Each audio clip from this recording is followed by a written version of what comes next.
చక్కటి ప్లేట్ తీసుకోండి. ఒకవేళ టిఫిన్ డబ్బాలో పెట్టారంటే కొంచెం చల్లారిన తర్వాత మీరు టిఫిన్ బాక్స్లో పెట్టండి. కాస్త టమాటా కెచప్ ఇచ్చేసి మనం ఈరోజు ఏం చేస్తున్నామంటే ఇక్కడ ప్లేట్ రెడీగా ఉంది. దీని మీద మనం ఫస్ట్గా కొంచెం టమాటో కెచప్ వేసేసి లైట్గా ఇలా మీరు చిన్నగా గార్నిష్ టైప్గా చేసేసి ఇప్పుడు మనం వీటిని ఈ చక్కటి గుంట పొంగనాలని దీని మీద ప్లేస్ చేయటమే. వావ్, చూసారా ఎంత చక్కగా ఉన్నాయో. లోపల కూడా చక్కగా ఉడికిపోయింది, ఎందుకంటే నేను స్లో ఫ్లేమ్లో ఉడికించుకుంటున్నాను. మరి పెద్ద ఫ్లేమ్ పెట్టలేదు, అందుకనే మా గుడ్డు మిశ్రమం కాలకుండా చక్కగా సింపుల్గా వచ్చేసింది. దీని మీద కావాలంటే మరి కొంచెం టమాటో కెచప్ వేసేసి సర్వ్ చేసేయటమే. మరి నేను టేస్ట్ చేయడానికి రెడీ.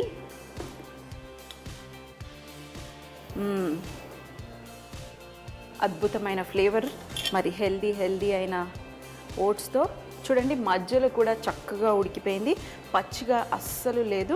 యూజువల్గా చాలామంది టెన్షన్ పడతారు, ఇలాంటివి గుంట పొంగనాలలో చేస్తే కొంచెం పచ్చిగా ఉందేమో అని టెన్షన్ పడతారు. కానీ ఏం లేదండి, స్లో ఫ్లేమ్లో మీరు కుక్ చేసుకుంటే పచ్చి వాసన లేకుండా సూపర్ టేస్టీగా ఉంటుంది. తినేటప్పుడు మాత్రాన జాగ్రత్తగా ఉండాలి, ఎందుకంటే మంచిగా ఒక రౌండ్ బజ్జీలాగా ఉంది కాబట్టి లోపల నుంచి పొగలు వచ్చేస్తాయి. మరి వేడిగా తింటే మూతికి కాలిపోతుంది. మా వారికి అయితే అలవాటు, మరి మీకు అలవాటు లేకపోతే ఉఫ్ ఉఫ్ ఉఫ్ అని ఊదుకోండి నాలాగా.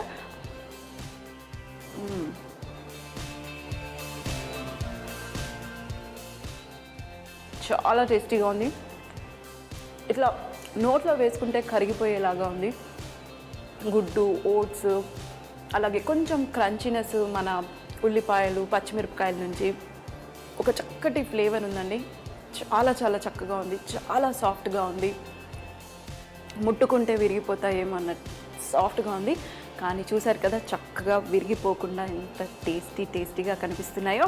మరి వెంటనే ఈ సింపుల్ అయిన రెసిపీ మన ఓట్స్ గుంట పొంగనాలు వేసేసి ఇంట్లో వాళ్ళకి సర్వ్ చేసేసి మీరు వారేవా అనిపించుకోండి. ఇంకా లేట్ ఎందుకు. ఓట్స్ గుంట పొంగనాలు తయారు చేసే విధానం: ముందుగా ఒక బౌల్లో 2 గుడ్లని బీట్ చేసుకోవాలి. ఆ తర్వాత ఒక ప్యాన్ తీసుకుని అందులో 1 కప్పు ఓట్స్ తీసుకుని కొంచెం కలర్ వచ్చేంత వరకు వేగనివ్వాలి. ఆ తర్వాత పక్కకు పెట్టుకోవాలి. ఇప్పుడు అల్లం మరియు వెల్లుల్లి మరియు పచ్చిమిరపకాయల్ని సన్నగా తరిగి పక్కన పెట్టుకోవాలి. ఇప్పుడు బీట్ చేసిన గుడ్డు మిశ్రమాన్ని తీసుకుని ఇందులో కట్ చేసి పెట్టుకున్న అల్లము, వెల్లుల్లి మరియు పచ్చిమిరపకాయలు వేసుకోవాలి. అలాగే సన్నగా చాప్ చేసిన కరివేపాకు మరియు తురిమి పెట్టుకున్న క్యారెట్ని కూడా వేసుకుని సన్నగా చాప్ చేసిన ఉల్లిపాయ కూడా వేసుకుని ఒక్కసారి బాగా మిక్స్ చేసుకోవాలి. ఆ తర్వాత ఇందులో కొద్దిగా సాల్ట్ వేసుకుని ఓట్స్ వేసుకుని చక్కగా మిక్స్ చేసుకుని ఆ తర్వాత తగినన్ని పాలు లేదా 1/2 కప్ పాలు వేసుకుని చక్కగా మిక్స్ చేసుకుని ఇప్పుడు గుంట పొంగనాల పెనం మీద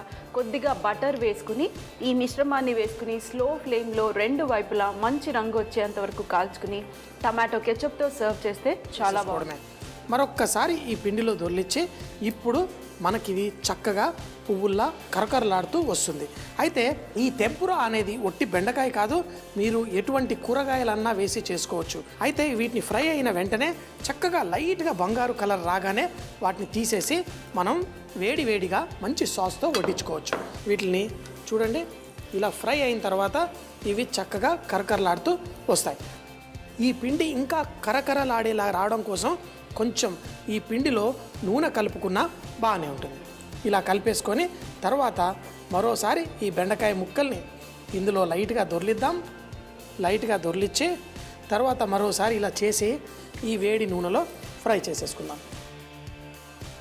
ఓన్లీ బజ్జీలు అలా కాకుండా ఇలా కూడా చక్కగా కరకరలాడుతూ మనం చేసుకోవచ్చు.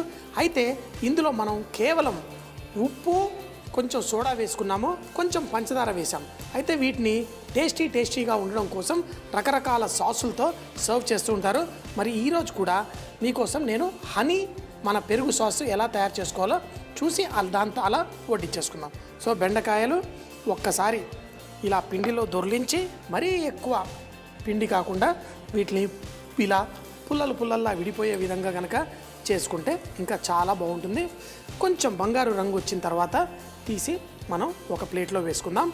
సో ఇలాగే అన్ని బెండకాయల్ని కూడా ఫ్రై చేసుకుందాం. అయితే ఈ బెండకాయలు చక్కగా కరకరలాడుతూ వస్తూ ఉంటుంది. ఇదే జపాన్ స్టైల్లో చాలా ఫేవరెట్గా చాలా ఇష్టంగా తింటూ ఉంటారు. ఈ బెండకాయలు చూడండి చక్కగా ఫ్రై అయ్యి కరకరలాడుతూ వచ్చేసింది. అయితే దీంట్లో ఇంకొక టెక్నిక్ కూడా వాడతారు, అదోసారి చూపిస్తాను. మరోసారి ఈ బెండకాయలు తీసుకొని పిండిలో దొర్లించేస్తారు. దొర్లించిన తర్వాత ఇప్పుడు మీరు నూనె చక్కగా చూడాలి. దీన్ని మనం ఇంతకుముందు ఎలా పిండిలో వేసుకున్నామో అలాగే వేసేసి ఇలా వేడి వేడి నూనెలో బెండకాయలు వేస్తారు. మన ఈ మిశ్రమం ఏదైతే ఉందో దీన్ని కొంచెం పలసగా మరి కొంచెం నీళ్లు వేసేసి దీన్ని బాగా కలిపి ఈ ఫ్రై అవుతున్న బెండకాయల పైన దీన్ని జల్లుతారు. అప్పుడు అవి ఇంకా కరకరలాడుతూ చక్కగా వస్తాయి. ఇప్పుడు 2 బెండకాయలు ఫ్రై అవుతున్నాయి కదా, ఆ బెండకాయ మీద కొంచెం ఈ మిశ్రమం పడేలా వేస్తారు.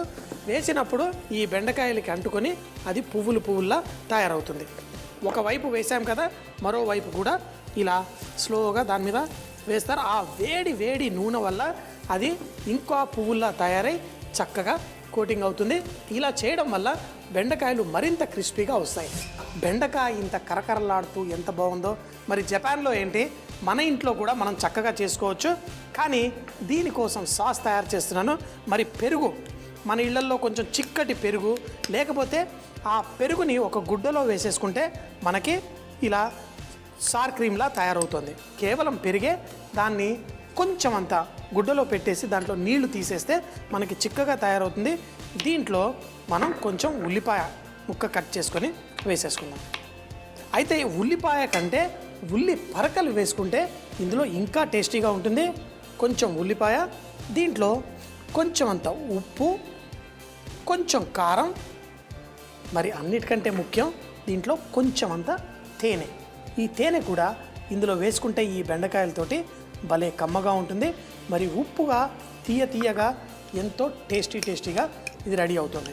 సో తీసుకొని చక్కగా మనం చేసుకున్న ఈ మిశ్రమాన్ని కలిపేసుకుందాం. ఈ సాస్ని మనం ఇలా ప్లేట్లో మంచి డెకరేటివ్గా వేసుకుందాం. మరి బెండకాయ ఎంతో గ్రీన్గా ఎంతో చక్కగా ఉంటుంది కదా.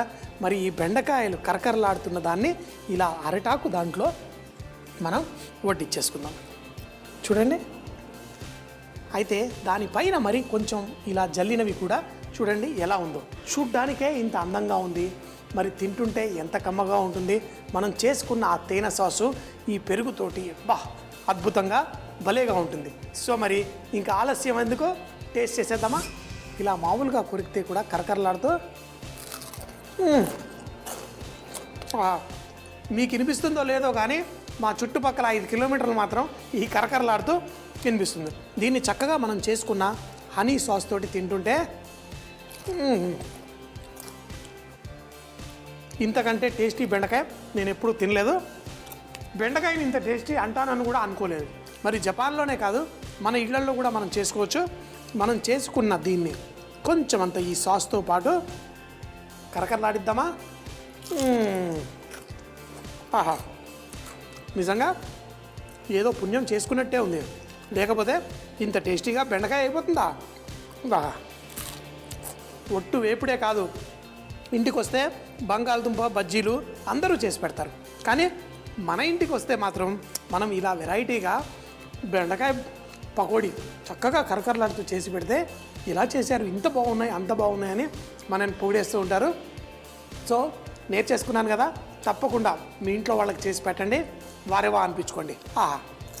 బెండకాయ టెంపురా తయారు చేసుకోవడానికి ముందుగా బెండకాయల్ని చూపించిన విధంగా కట్ చేసి బ్యాటర్ చేసుకోవడం కోసం కొంచెం పంచదార, ఉప్పు, చల్లటి నీళ్లు, అలాగే కొంచెం సోడా, దాంట్లో కార్న్ఫ్లవర్, మైదా చక్కగా కలిపేసుకొని బ్యాటర్ తయారు చేసుకొని ఈ బెండకాయల్ని ముందుగా పిండిలో దొర్లించి తర్వాత బ్యాటర్లో ముంచి వేడి వేడి నూనెలో ఫ్రై చేసుకోవాలి.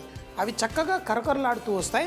వీటిని తినడం కోసం చిక్కటి పెరుగు తీసుకొని కొంచెం సన్నగా తరిగిన ఉల్లిపాయలు, ఉప్పు, కారం, అలాగే తేనె కూడా వేసి చక్కగా కలుపుకొని చేసుకున్న ఈ బెండకాయ టెంపురాని తింటే చాలా టేస్టీగా ఉంటుంది.